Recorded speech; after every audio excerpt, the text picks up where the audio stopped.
On peut commencer? Merci. Alors, Avant de commencer, je peux vous poser une question? Non. Non. C'est concernant la vidéo qu'on veut voilà. allumer. Donc, Quand j'arrive, je vous... Est-ce que tu pourrais rapprocher un tout petit peu le micro? Ah, d'accord. Parce qu'on entend J'avais l'impression de hurler. Ah non, c'était vraiment très modéré. D'accord. Alors, la dernière partie que j'ai dédiée au travail de Laurent Pamuk s'intitule Du roman au musée. Et c'est le deuxième livre que je citais tout à l'heure, c'est-à-dire les romans Les musées de l'innocence, où il n'y a pas d'image. Je regrette, quelqu'un m'a dit, mais pourquoi tu ne montres pas les images? Effectivement, j'avais un autre PowerPoint à Rome, mais je ne l'ai plus trouvé dans ma clé. Donc, j'ai fait confiance à votre personnelle mémoire iconographique. Mais le deuxième livre de Pamuk dont je vais parler n'a pas d'image, mais leur place est prise virtuellement par les objets, les choses de la vie perdue qu'encore une fois l'énonciateur se propose de retrouver par l'écriture.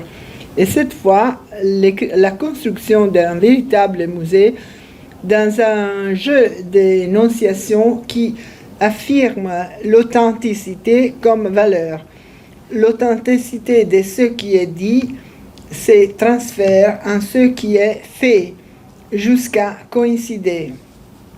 Dans son œuvre, Pamuk construit au moins deux espaces contemporainement, celui qui est support de l'histoire racontée et celui pour un sentiment qui semble ne pas avoir possibilité d'un lieu, mais qui se matérialisera dans les musées.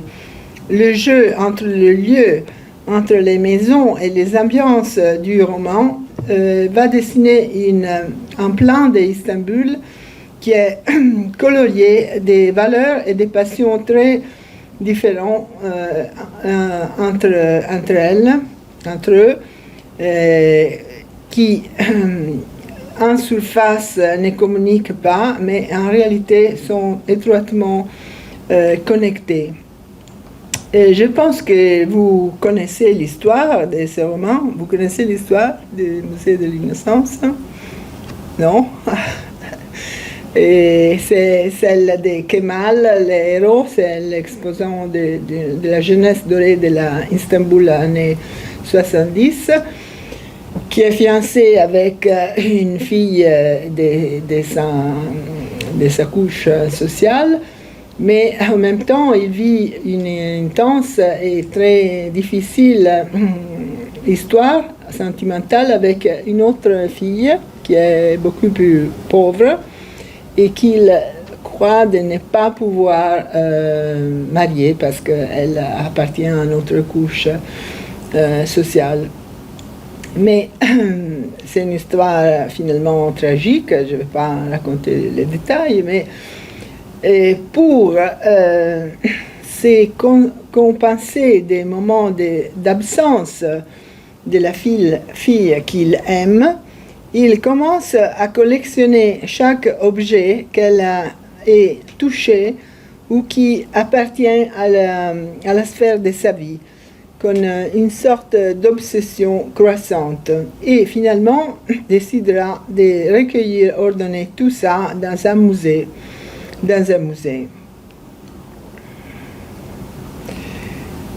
Je passe un peu. La première, il y a plusieurs moments de cette collection, et la première est en réalité tout à fait casuelle, presque inspirée par contagion du lieu dans lequel son histoire d'amour commence.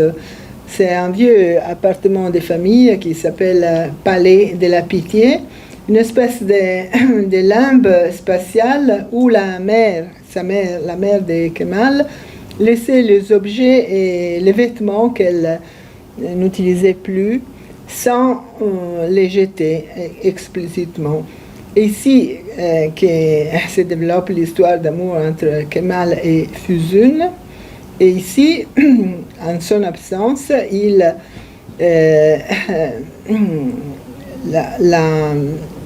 la réclame avec les objets qu'elle a touchés, tous les objets, les linges, les choses pour les chevaux, les cigarettes, auxquelles il dédie un long chapitre dans le roman.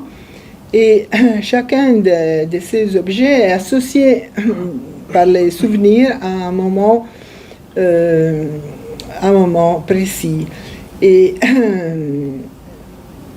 surtout au début, Kemal cherche par les objets que Füsun a touchés de recréer les contacts avec elle par une sorte de contiguïté retardée, un jeu de substitution qui nous rappelle avec toute évidence les mécanismes du Fort-Da observés par Freud dans l'enfant pendant l'absence de la mère. Et Kemal n'est pas tellement intéressé à la relation, au lien de la jeune fille avec les objets, mais plutôt à la façon par laquelle, à travers les objets, il peut réévoquer sa présence et la mémoire de ce qu'on a vécu ensemble.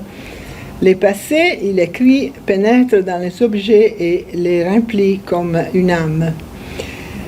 Et donc il y a un travail très fin sur la temporalité qui est continuellement passe entre les présents de la narration et les passés qui est narré et qu'on se souvienne, et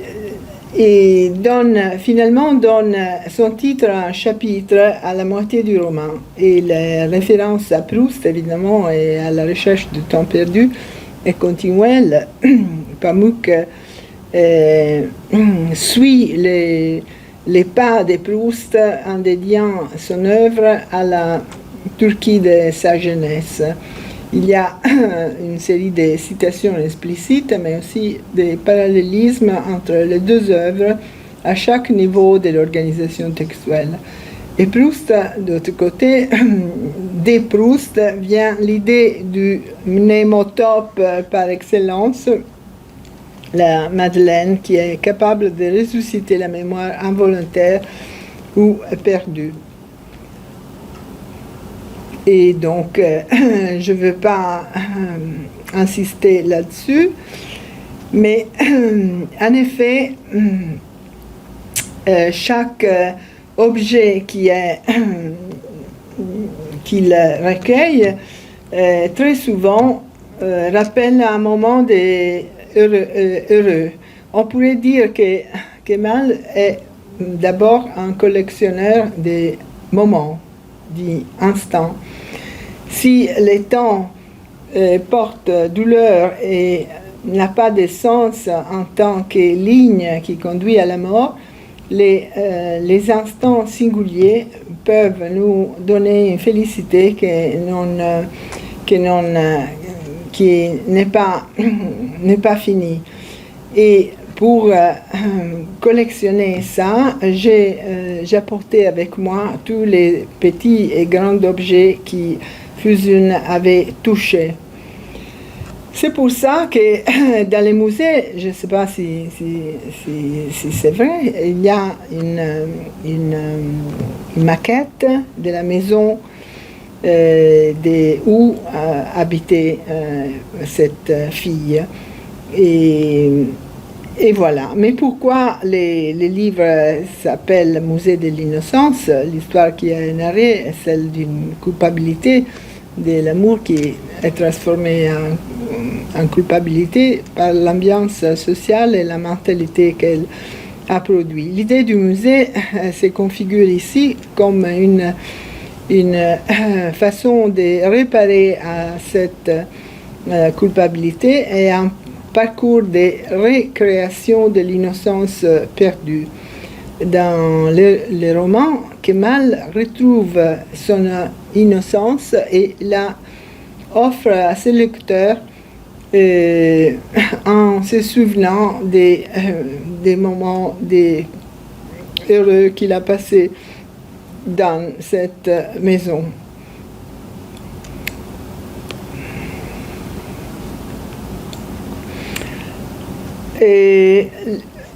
Mais les objets, à leur tour, pénètrent et remplissent l'espace. Kemal, après la mort de sa amoureuse, commence un différent parcours, un autre parcours. Et il était, comme j'ai dit, un collectionneur d'objets substitutifs, mais il sent la nécessité de les lier ensemble dans une reconstitution cette fois-ci publique de l'histoire qui représente à ses yeux. Et il se rend compte ainsi de la possible fonction thérapeutique du musée pour la première fois pendant un voyage à Paris. Il est très opprimé par la tristesse et la douleur, mais il découvre que en se promenant pour les salles de n'importe quel musée, il se sent au contraire très bien. En particulier, il est attiré par les petits musées, les collections privées, les collections plus excentriques et particulières, dans lesquelles il vient à connaissance dans ses voyages. Les musées qui sont traversés par le désir de quelqu'un de maintenir vif et de communiquer une histoire. Il voyage beaucoup aux États-Unis, par exemple à Harlem, il va voir et découvre la possible harmonie des mises en scène. Donc, il se rend compte qu'il peut et doit recueillir de façon intelligente et agréable tout ce que nous aimons et qui appartient à la personne que nous avons aimée, même si nous n'avons pas une maison ou un musée à notre disposition, parce que la poésie des objets collectionnés, c'est la authentique maison. Et en particulier, il est ému même par les objets d'usage quotidien. En particulier, aux États-Unis, il visite 280 musées en 5 mois et il en a la sensation d'être resté emprisonné dans un autre temps, un autre espace. Et en devenant lui-même le promoteur d'un musée, il pense de changer son honte et sa faiblesse en transformant les objets de sa collection, en la transformant dans une collection publique, un moteur de rédemption et de fierté. Donc, les passages, c'est quelqu'un qui était un peu un maniaque obsessionnel privé à la fierté d'une véritable collectionneur.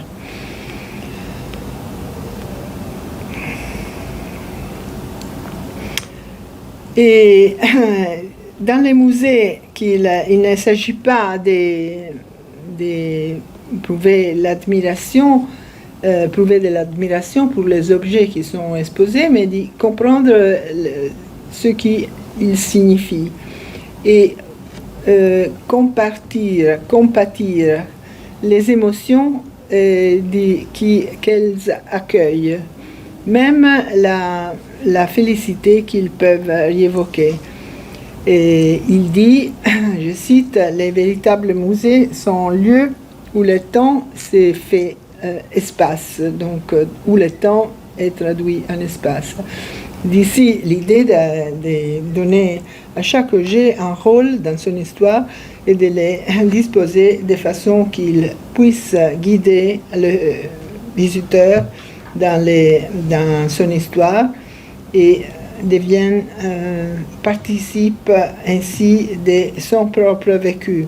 C'est un projet justement de pouvoir changer une vie apparemment déçue et en même temps un projet littéraire et culturel. L'histoire d'amour dans son développement ainsi étroitement lié aux objets devient inévitablement même l'histoire de la ville d'Istanbul et les mutaments violents qui l'ont accompagné petit à petit l'évolution. La technique constante adoptée par l'écrivain est de raconter un épisode lié à un objet et après reconstruire l'histoire de cet objet dans la Turquie de l'époque. C'est pour ça qu'à petit à petit, Kemal, le héros du roman, se rend compte que son travail de recueil et d'une certaine façon de sauvetage des objets et de ce qu'ils représentent, ce n'est pas une opération qui a une valeur seulement individuelle. Son histoire à lui, son histoire d'amour avec l'histoire de la ville s'entrelace étroitement. Elle est double. D'un côté, elle a la mentalité contradictoire et en fait en arrière de la nouvelle bourgeoisie de la ville, en particulier pour ce qui concerne la condition de la femme, qui provoque l'infélicité et la tragédie de jeunes. Et d'autre part, est très facile de lire en filigrane dans le destin tragique de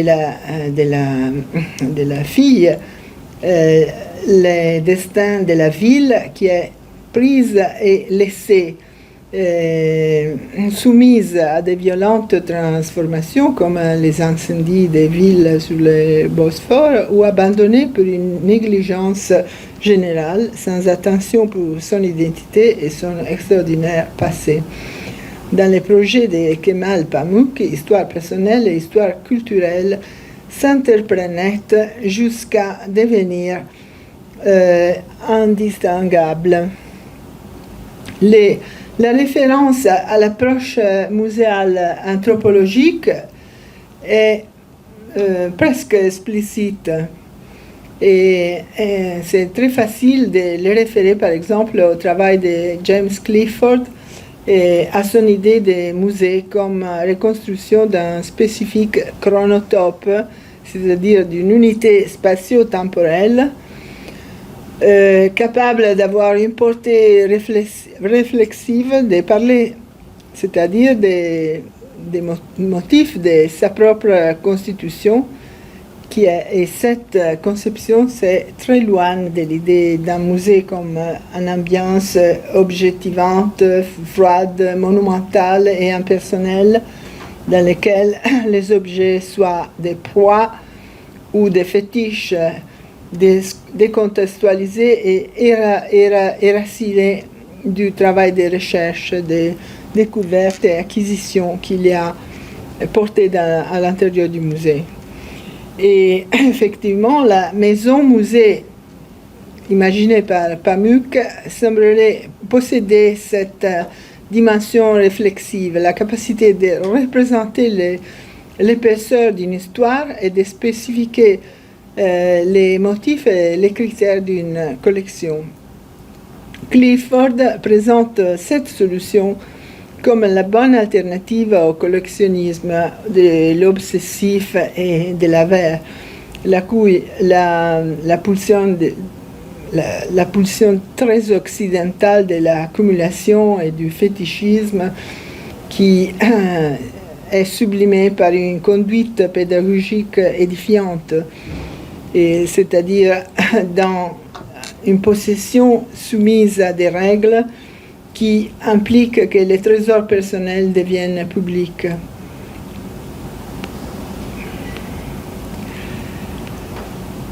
Je passe un peu et c'est donc c'est très long les parcours qui conduit Pamuk, des photos en noir et blanc de la maison des familles très sombres qu'il décrit au début, dans le deuxième chapitre du livre, Istanbul, à ce musée de la maison des Fusul. Et effectivement,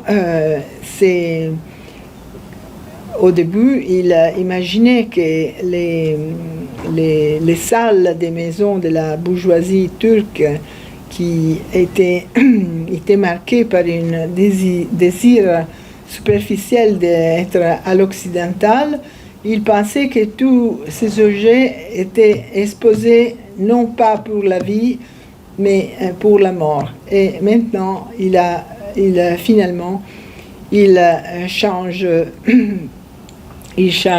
d'avis avec ses parcours. Et je veux terminer cette partie en faisant référence à Leïda Asman, que c'est une très grande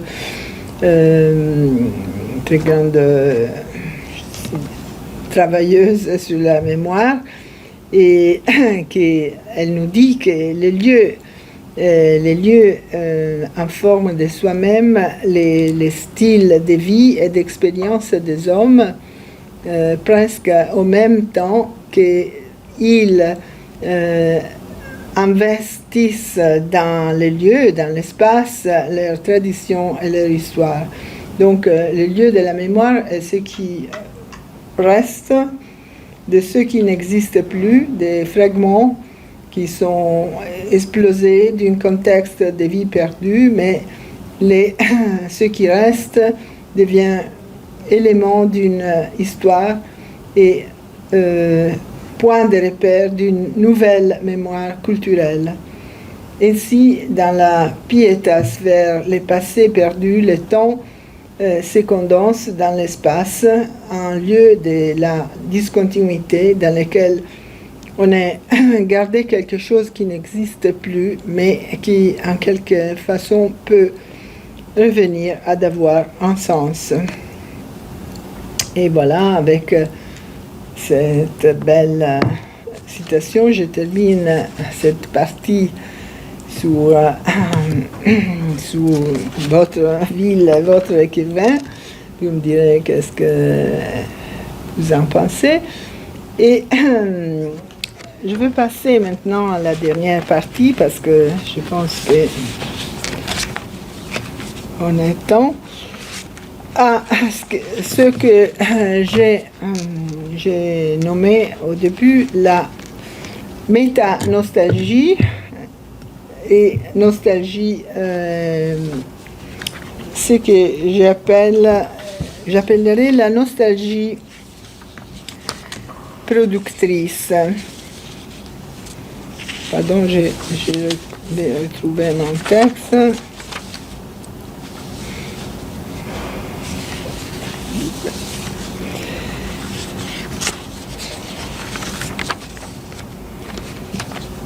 Et je disais au début qu'un phénomène de notre temps est ce qu'on appelle la nostalgie médiale. C'est-à-dire, c'est affirmer un sentiment de nostalgie et de regret, non pas tant pour son lieu d'origine, pour les personnes et les affections qui y sont liées, pour son enfance ou pour sa jeunesse, mais pour l'atmosphère culturelle et la consommation médiatique qui caractérisent un ou plusieurs époques dans lesquelles on n'a pas vécu directement, mais qui possèdent une aura d'exceptionnalité elle-même construite par les médias. Et c'est en effet une tendance typique de la dynamique culturelle que d'essayer de définir le passé selon des périodisations et des étiquettes qui offrent reconnaissance et simplification. C'est le cas par exemple de la division en décennies, telles que les fabuleux années 30, les années 50, les années 60, et comme ça. Et ce qui toujours Lautmann disait, c'est toujours après coup qu'on donne une définition aux périodes du passé.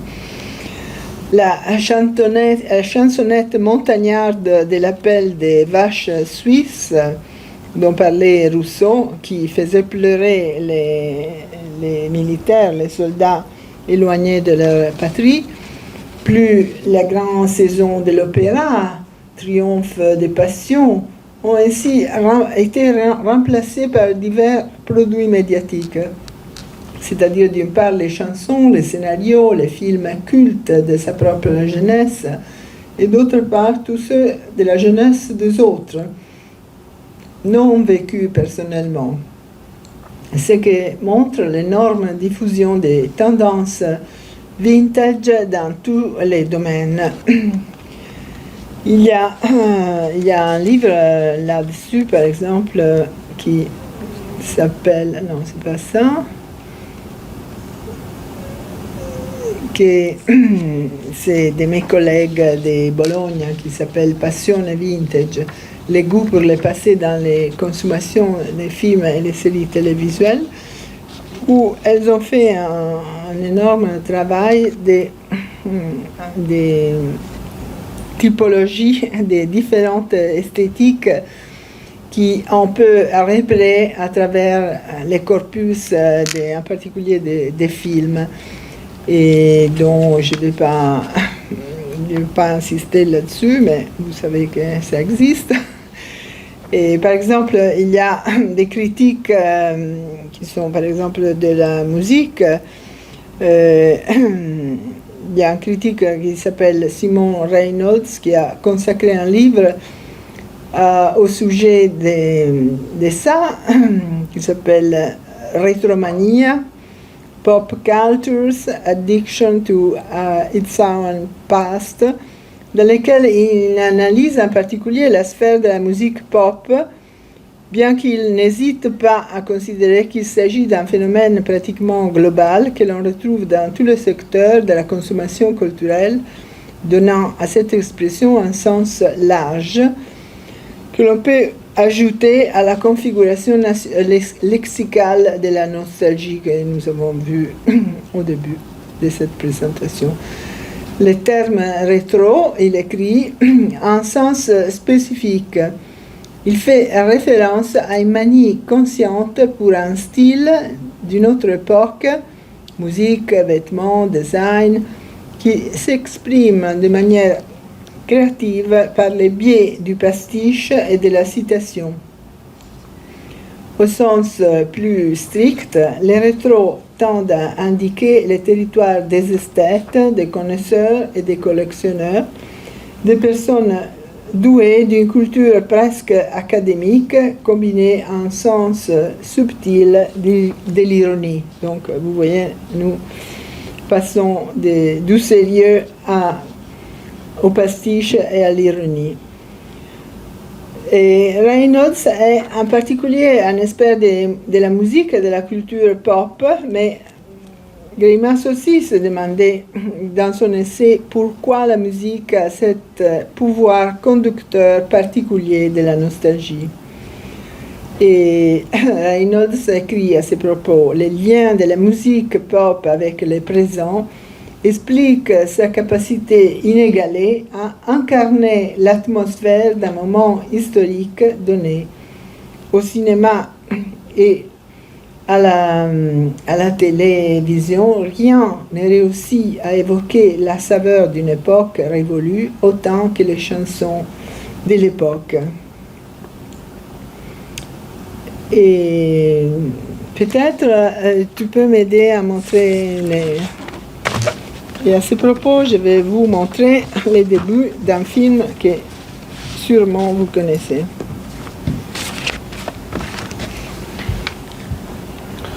Est-ce que vous allez revenir à la présentation? Je peux le demander. Non, peut-être non. Ok.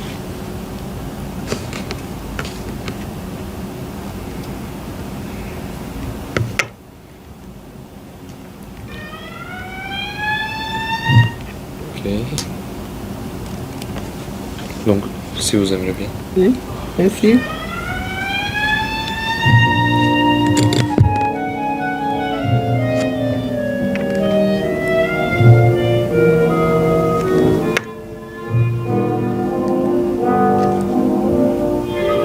Chapter 1. He adored New York City.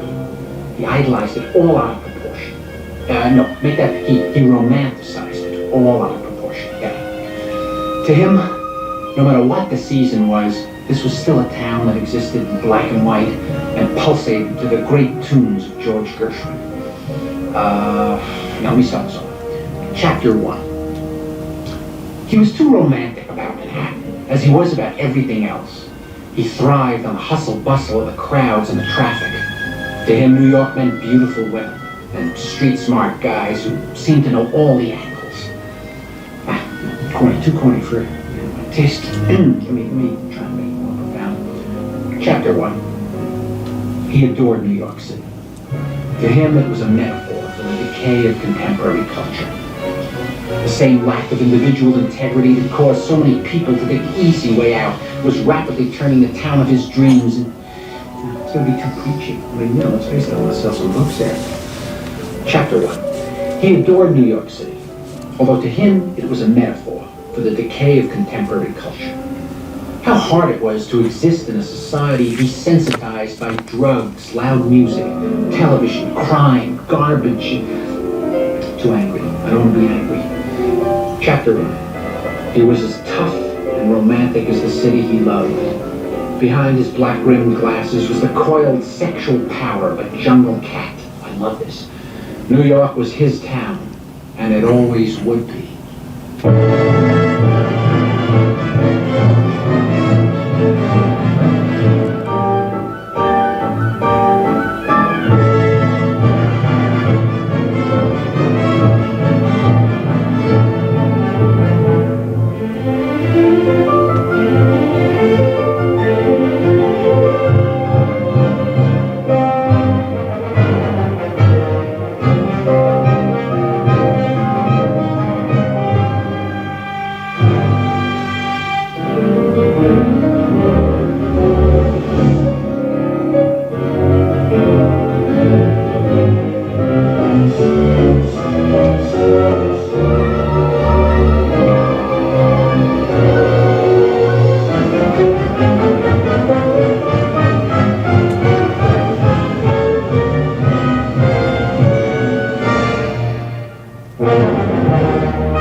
Voilà.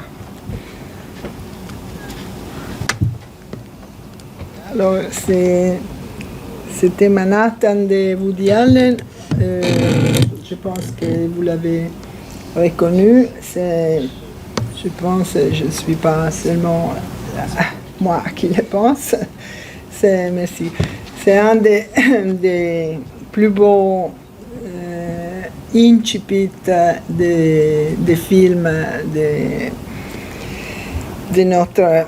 Et j'ai mis ça en ce moment parce que j'étais en train de parler de la musique et de son pouvoir conducteur. Donc, évidemment, les morceaux de Gershwin et la base qui donne qui donne la narrativité de cette vision de New York et de cette déclaration d'amour de la part de Woody Allen, et avec tout ce que vous avez aussi pu observer, c'est-à-dire l'usage du noir et blanc, un montage très serré, et on ne sait pas très bien s'il parle de la ville de son présent ou en général de l'histoire de la ville. Chaque morceau, c'est une espèce de condensé je ne dirais pas des stéréotypes, mais des topics de la ville. Et c'est un très beau exemple de la façon dont, en quelques minutes, on peut résumer, si l'on veut, son expérience de la ville et l'amour qu'on porte pour elle. Mais justement, j'ai voulu thématiser ici la question de la nostalgie médiale, qui reprend, si vous voulez, les phénomènes qui Baudelaire avait déjà mis en évidence, c'est-à-dire les regrets pour ce qu'on n'a pas vécu. Dans les années 20, ce type de nostalgie a été élaboré par des écrivains, par exemple Francis Scott Fitzgerald, et nous allons retrouver Fitzgerald comme personnage dans les films de Woody Allen, Midnight in Paris, dans lequel je vais terminer mon exposé. Mais c'est à partir des années 60 que la perception, définition de soi des générations s'est fait aussi, et peut-être surtout à travers leurs propres souvenirs et ceux des autres, en tant que spectateurs, consommateurs de biens et de régimes médiatiques. C'est un plaisir de la nostalgie qui entrave, selon quelqu'un, et brouille l'idée de la nostalgie en tant que critique du présent, avec des éléments fortement oppositionnels et non restaurateurs.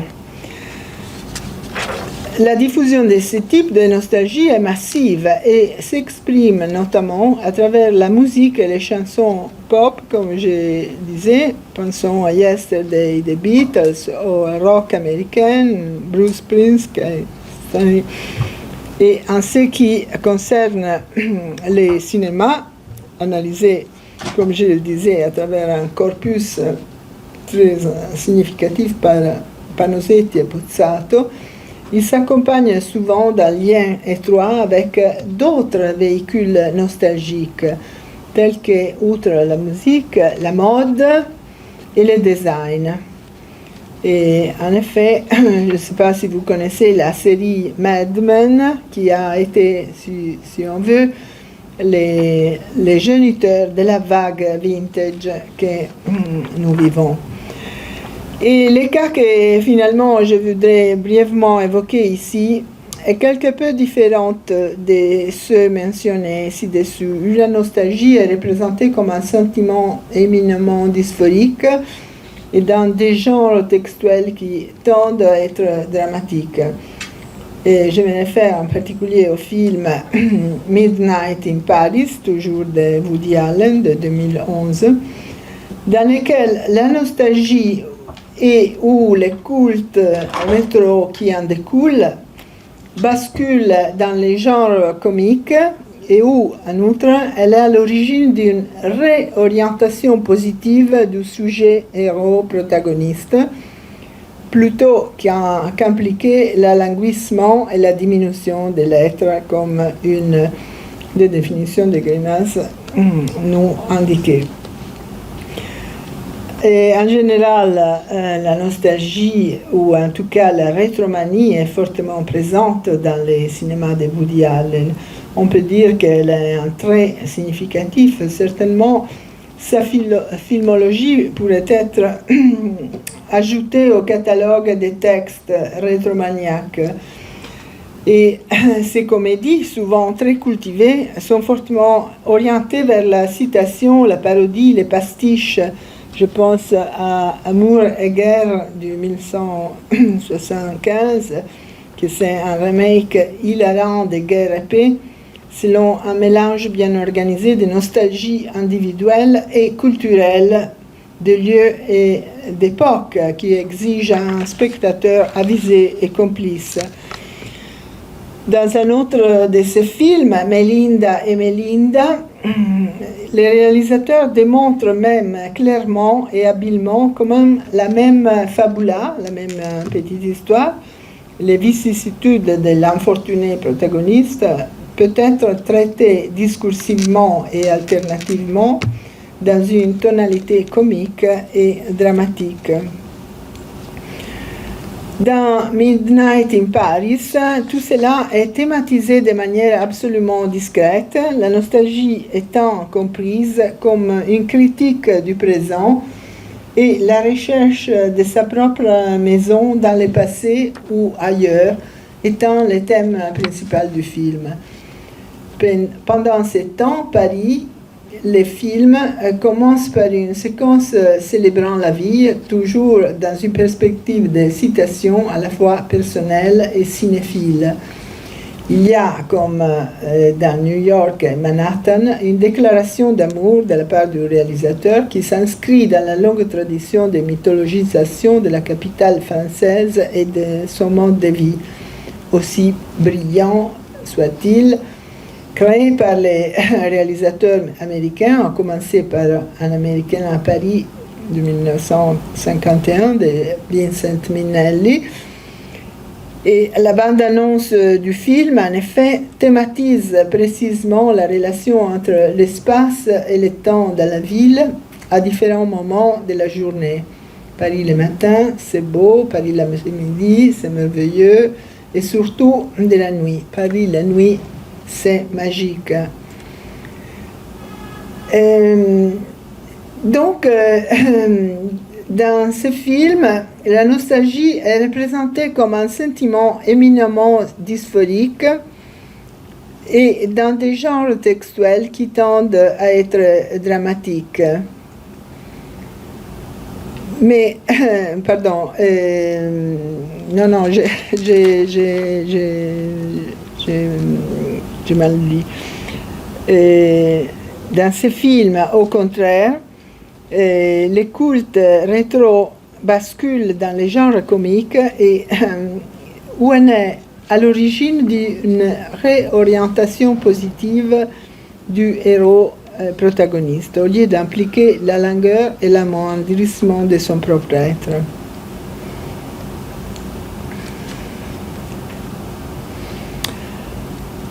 Un moment.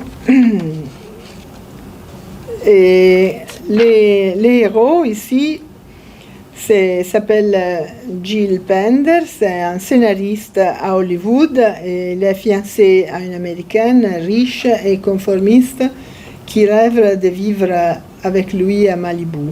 Il se rend à Paris avec ses beaux-parents et en compagnie d'un autre couple d'amis rencontrés par hasard.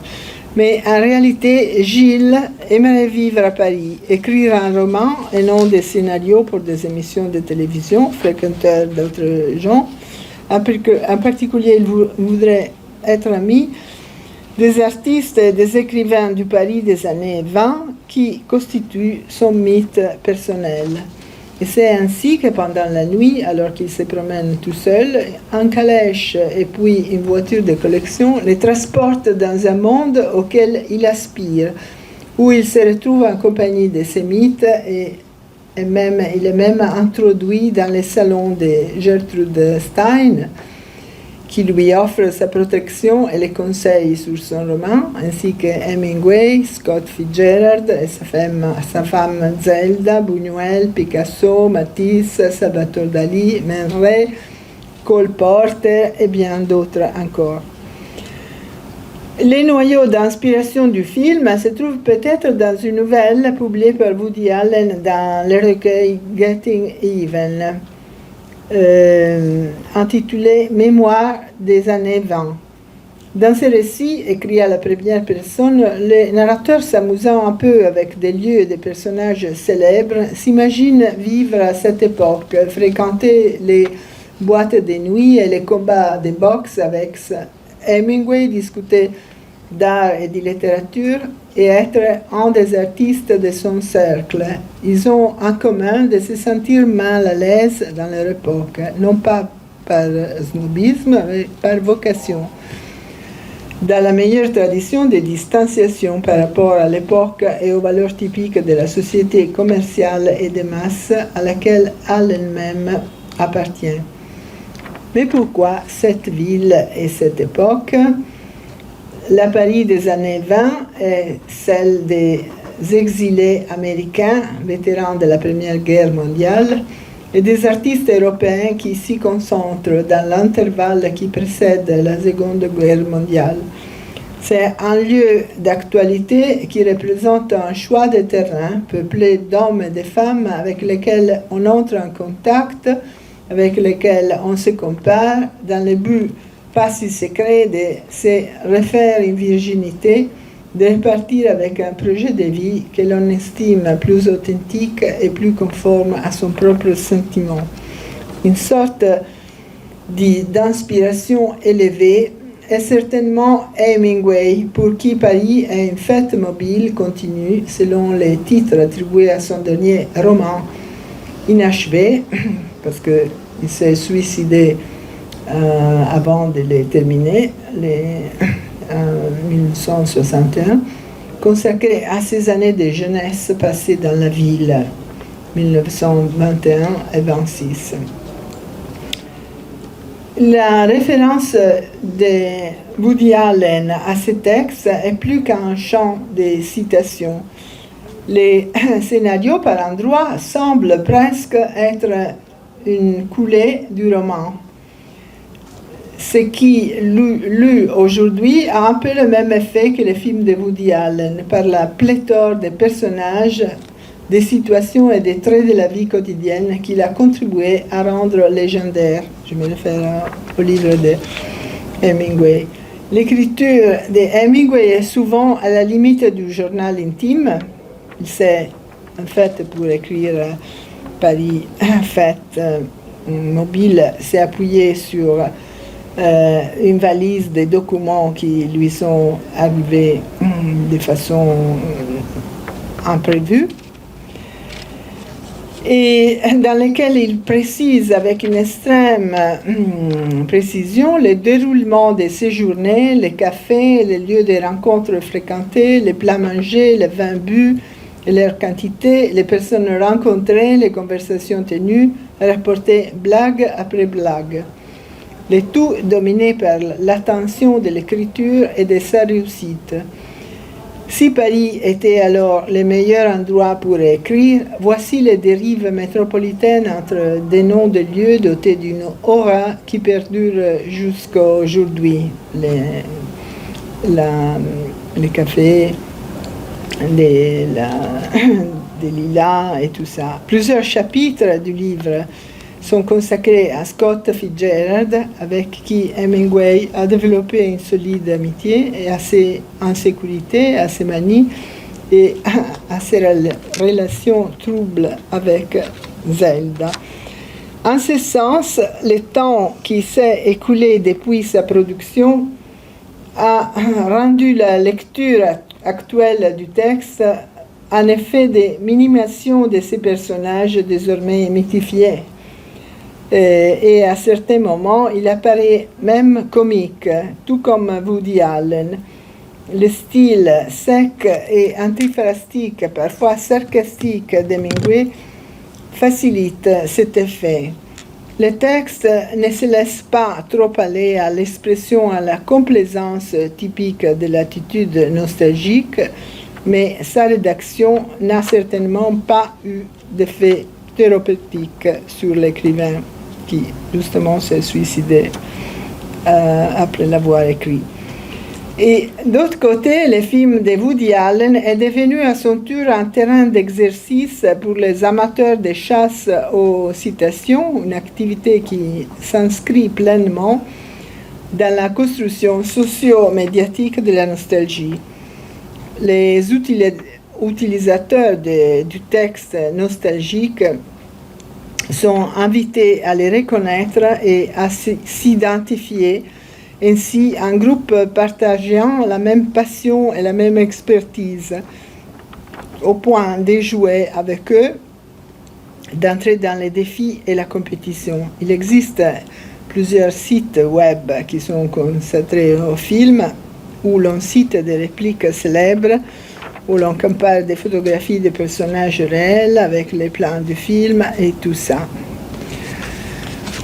Conformément au canon des imitations réussies, Woody Allen déploie un décor d'époque très soigné, excellent vecteur d'atmosphère nostalgique, ainsi que des couleurs chaudes et sépia qui enveloppent les tournages dans les parties nocturnes, contrastant avec la couleur criarde des parties diurnes.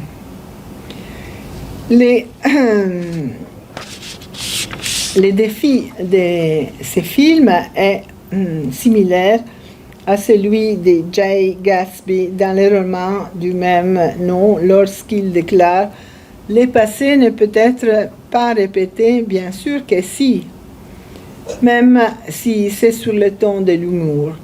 Ce qui implique évidemment de se placer au second rang, de se moquer aimablement de tous ces monstres sacrés ramenés à leur quotidien, avec leurs difficultés, leurs succès, mais aussi leurs doutes et leurs déceptions, leurs amours malheureux.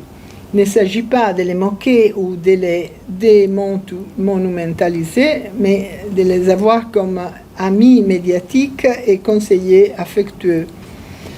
Les personnages d'Hemingway, reflétant l'attitude dédicatoire du film, prononcent des phrases glaçantes sur l'amour et l'écriture et est en général l'un des moins frivoles de la compagnie.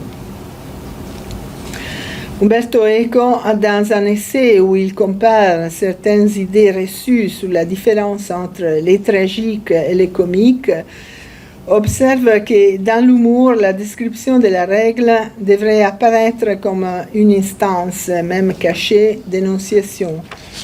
Et la voix de l'auteur réfléchissant sur les scripts sociaux auxquels les personnages énoncés devraient croître. L'humour dépasserait alors le détachement métalinguistique. L'exemple qu'il donne nous concerne directement. Même lorsqu'un seul personnage parle de et sur lui-même, il se double d'un jugement et d'une appréciation. Je pense à l'humour de Woody Allen, où le seuil entre les voix est très difficile à détecter, mais il est, pour ainsi dire, entendu. En effet, un des aspects de la construction de Midnight in Paris, du point de vue de l'énonciation, est le jeu continu du débrayage-embrayage du héros, de Gilles Pender, entre son présent diurne réel et son présent nocturne fantasmatique, qu'à plus d'un moment du film, il réunit et met en communication. L'effet est humoristique dans la mesure où les règles d'accessibilité entre les mondes narratifs sont violées, comme dirait toujours Eco, mais il y a aussi une fonction interne à la dimension narrative elle-même. Les héros, dans ces nuits des années 20, acquiert en fait une compétence qui lui est progressivement utile pour voir plus clairement dans sa vie diurne et résoudre ses dilemmes. Non, ça ne marche plus.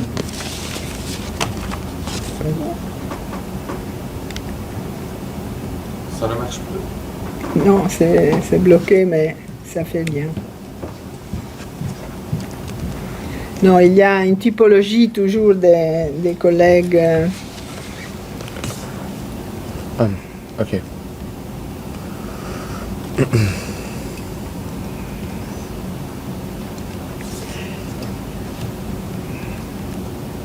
Là, comme ça. Celui?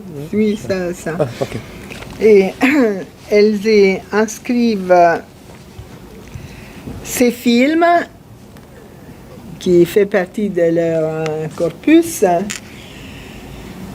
dans une esthétique du paradoxe, c'est-à-dire que les passés et les présents, cette typologie est construite à partir de l'opposition entre passé et présent. La nostalgie, normalement, c'est une dévalorisation du présent et une valorisation du passé, mais il y a des cas où les passés et les présents se mêlent, et là c'est le cas d'esthétique du paradoxe, et c'est le cas aussi du film que nous sommes en train de commenter. Les présents et les passés sont représentés dans leur chevauchement et leur combinaison sous diverses formes de convergence et de coprésence, donc comme faisant partie d'une seule dimension complexe qui les inclut tous deux sur un plan intemporel. Dans ces encars nocturnes voyageant dans le temps, Gilles, le héros du film, se fait aussi le lecteur modèle de ses préférés. Il s'enthousiasme et à les reconnaître avec leurs personnages, leurs blagues. Il joue avec la situation. Par exemple, il donne des suggestions comme celle hilarante à Buñuel de faire un film où tout le monde reste coincé dans une pièce, qui sera l'ange exterminateur. Il ne dédaigne pas d'essayer d'expliquer sa situation, celle d'un homme qui vit dans une double dimension temporelle, ce qui pour les surréalistes n'est certainement pas une nouveauté, et ainsi de suite. Il incarne aussi le spectateur modèle du film, qui devrait être tour à tour surpris et amusé par les personnages et les citations savantes dont le film regorge. Le scénario primé aux Oscars est un extraordinaire mélange de plaisanteries qui joue d'une part sur les personnages les plus reconnaissables, à la limite du stéréotype des différents artistes, et d'autre part sur une forme intéressante d'actualisation de leurs pensées et de leur point de vue. En fin de compte, à travers la clé ironico-comique, ces films célèbrent une nostalgie légère et de second degré, qui change de signe par rapport à sa définition classique, y compris celle analysée par Greimas, qui ne conduit pas à la diminution du sujet jusqu'à son extinction, mais au contraire les conduit à sa revitalisation. Pour confirmer son attitude méta-totalisante, il nous montre également deux manières différentes et également possibles de développer la nostalgie à travers l'histoire parallèle d'une coprotagoniste qui s'appelle Adriana, une belle costumière qui regrette à son tour la belle époque. En flirtant avec les héros, elle parvient à faire avec lui un nouveau saut dans le passé qu'elle aime et à y trouver sa propre nouvelle vie. Donc, ils sont dans les années 20 et ils font ensemble un saut en arrière à la belle époque. Mais elle va rester dans la belle époque, et c'est un exemple de la voie plus canonique de la nostalgie. C'est regret obsessionnel qui, au-delà de la fiction cinématographique, se traduit par une vie à l'envers, pour ainsi dire, immergée dans le passé que l'on regrette. La perspective est illustrée par les héros, par contre, masculins du film, Gilles Pende, et au contraire celle d'un bon usage de la nostalgie pour réorienter son présent, même au prix des choix difficiles. Et Woody Allen ainsi confirme son idée exprimée dans d'autres films que le rêve n'est pas nécessairement une forme d'évasion de la réalité, mais peut la compléter et l'orienter utilement, tout comme le rapport au passé, compris comme un rapport personnel à une culture collective, pas nécessairement pédant et sérieux, peut être une extraordinaire source d'enrichissement et surtout de divertissement. Je vous remercie.